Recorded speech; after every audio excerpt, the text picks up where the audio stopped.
11월 13일 오늘의 말씀은 역대하 10장 1절에서 19절입니다. 르호보암이 세겜으로 갔으니 이는 온 이스라엘이 그를 왕으로 삼고자 하여 세겜에 이르렀음이더라. 느밧의 아들 여로보암이 전에 솔로몬 왕의 낯을 피하여 애굽으로 도망하여 있었더니 이 일을 듣고 여로보암이 애굽에서부터 돌아오매 무리가 사람을 보내어 그를 불렀더라. 여로보암과 온 이스라엘이 와서 르호보암에게 말하여 이르되 왕의 아버지께서 우리의 멍에를 무겁게 하였으나 왕은 이제 왕의 아버지께서 우리에게 시킨 고역과 매운 무거운 멍에를 가볍게 하소서. 그리하시면 우리가 왕을 섬기겠나이다. 르호보암이 그들에게 대답하되 3일 후에 다시 내게로 오라 하매 백성이 가니라. 르호보암 왕이 그의 아버지 솔로몬의 생전에 그 앞에 모셨던 원로들과 의논하여 이르되 너희는 이 백성에게 어떻게 대답하도록 권고하겠느냐 하니 그들이 대답하여 이르되 왕이 만일 이 백성을 후대하여 기쁘게 하고 선한 말을 하시면 그들이 영원히 왕의 종이 되리이다 하나 왕은 원로들이 가르치는 것을 버리고 그 앞에 모시고 있는 자기와 함께 자라난 젊은 신하들과 의논하여 이르되 너희는 이 백성에게 어떻게 대답하도록 권고하겠느냐. 백성이 내게 말하기를 왕의 아버지께서 우리에게 매운 멍에를 가볍게 하라 하였느니라 하니 함께 자라난 젊은 신하들이 왕께 말하여 이르되 이 백성들이 왕께 아뢰기를 왕의 아버지께서 우리의 멍에를 무겁게 하였으나 왕은 우리를 위하여 가볍게 하라 하였은즉 왕은 대답하시기를 내 새끼손가락이 내 아버지의 허리보다 굵으니 내 아버지가 너희에게 무거운 멍에를 매게 하였으나 이제 나는 너희의 멍에를 더욱 무겁게 할지라. 내 아버지는 가죽 채찍으로 너희를 치셨으나 나는 전갈 채찍으로 하리라 하소서 하더라. 3일 만에 여로보암과 모든 백성이 르호보암에게 나왔으니 이는 왕이 명령하여 이르기를 3일 만에 내게로 다시 오라 하였음이라. 왕이 포악한 말로 대답할세 르호보암이 원로들의 가르침을 버리고 젊은 신하들의 가르침을 따라 그들에게 말하여 이르되 내 아버지는 너희의 멍에를 무겁게 하였으나 나는 더 무겁게 할지라. 내 아버지는 가죽 채찍으로 너희를 치셨으나 나는 전갈 채찍으로 치리라 하니라. 왕이 이같이 백성의 말을 듣지 아니하였으니 이 일은 하나님께로 말미암아 난 것이라. 여호와께서 전에 실로 사람 아히야로 하여금 느밧의 아들 여로보암에게 이르신 말씀을 응하게 하심이더라. 온 이스라엘은 왕이 자기들의 말을 듣지 아니함을 보고 왕에게 대답하여 이르되 우리가 다윗과 무슨 관계가 있느냐. 이새의 아들에게서 받을 유산이 없도다. 이스라엘아 각각 너희의 장막으로 돌아가라. 다윗이여 이제 너는 내 집이나 돌보라 하고 온 이스라엘이 그들의 장막으로 돌아가니라.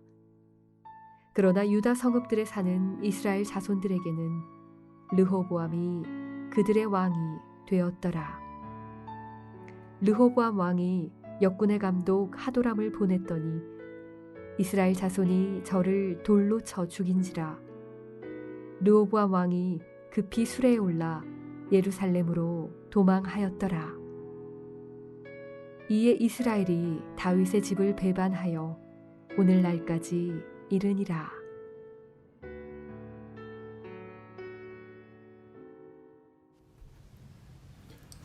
안녕하세요. 알토그룹 권재명입니다.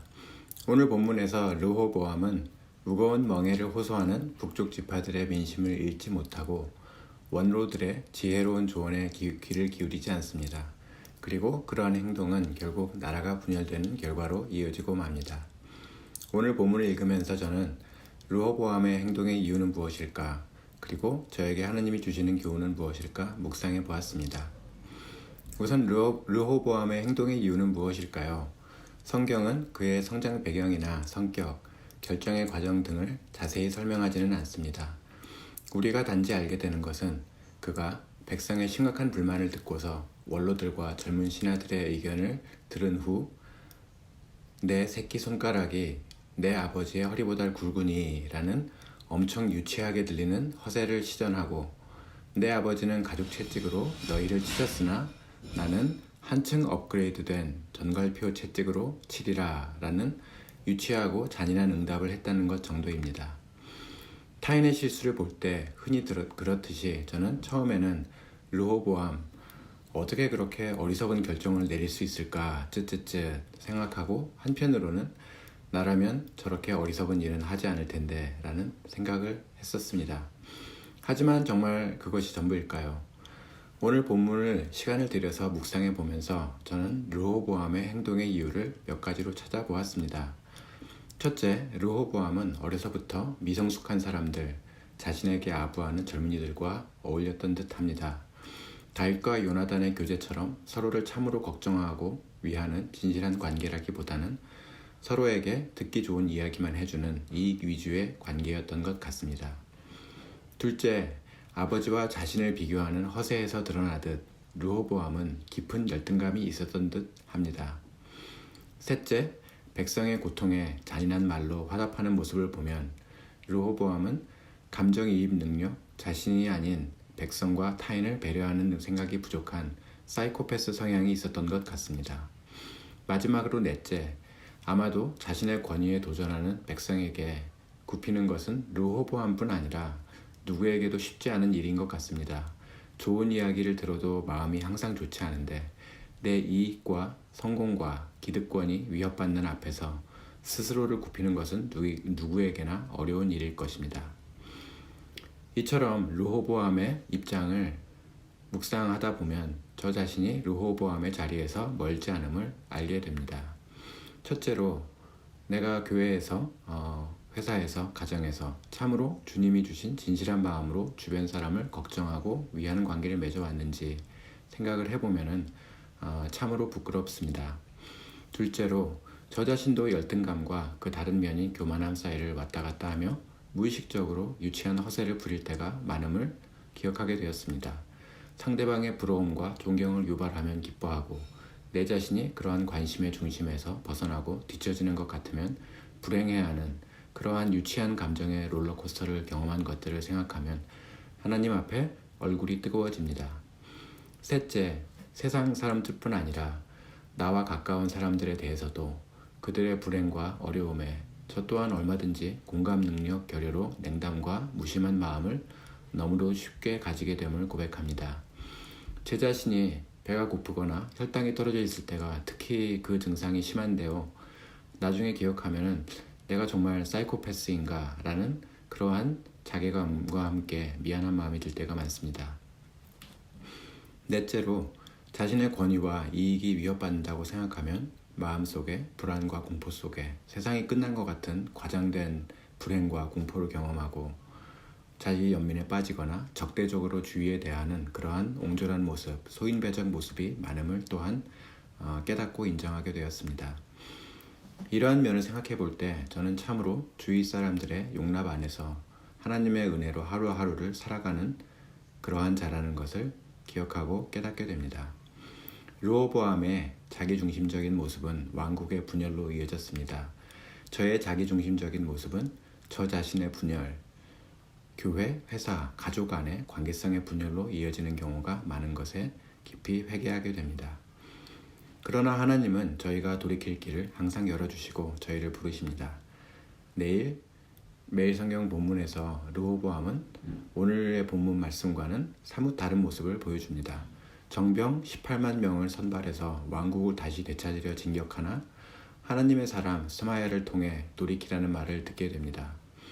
오늘 본문에서는 자기중심적이고 잔인하게 대처했었는데 그 모습과는 달리 그는 주님의 말씀을 듣고 길을 멈추고 돌아섭니다.